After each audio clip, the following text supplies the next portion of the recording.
Hello friends, welcome back to my channel Jaitu's kitchen and vlogs.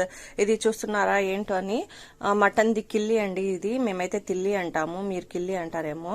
దీన్ని ఉడకని చేయాలి అండి. కొద్దిగా వాటర్ అనేది వేసి, ఇది ఉడికిపోయింది, ఆ వాటర్ అనేది పడేసేయాలి. ఏమైనా నిశ్వాసన అంటే పోతుంది. ఇప్పుడు 2-3 స్పూన్ వచ్చేసి ఆయిల్ వేసుకున్నాను.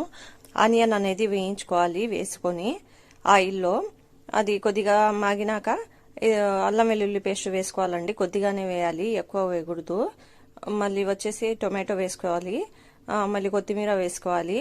అది వేసేసినాక కొద్దిగా అయితే ఉప్పు వేయాలి, దానికి సరిపడంత. ఇది కూడా వేయించుకోవాలి కొద్దిసేపు. వేయించుకున్న తర్వాత మసాలాలు వేసుకోవాలి. ఇది 1/4 టీ స్పూన్ వచ్చేసి నేను రెడ్ చిల్లీ పౌడర్ వేసాను. కొద్దిగా అయితే గరం మసాలా పౌడర్ వేసాను. ఇప్పుడు నీళ్ళు వేసుకొని కొద్దిసేపు ఉడకనియాలండి.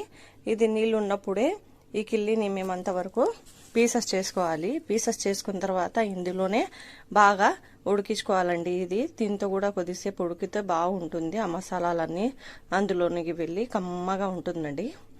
ఇప్పుడు బాగా ఉడికితే ఆయిల్ బయటికి వచ్చేంత వరకు ఉడకనియాలండి. అప్పుడు టేస్ట్ వల్ల బాగుంటుంది. ఇది పెద్దోళ్ళు అయితే తింటారు, పిల్లలకైతే పెట్టరు. ఛానల్ని కొత్తగా చూసే వాళ్ళైతే లైక్ చేయండి, షేర్ చేయండి, కామెంట్ చేయండి, సబ్స్క్రైబ్ చేయడం అసలే మర్చిపోకండి. ప్లీజ్ సబ్స్క్రైబ్ చేయండి గైస్, సపోర్ట్ చేయండి. Thank you.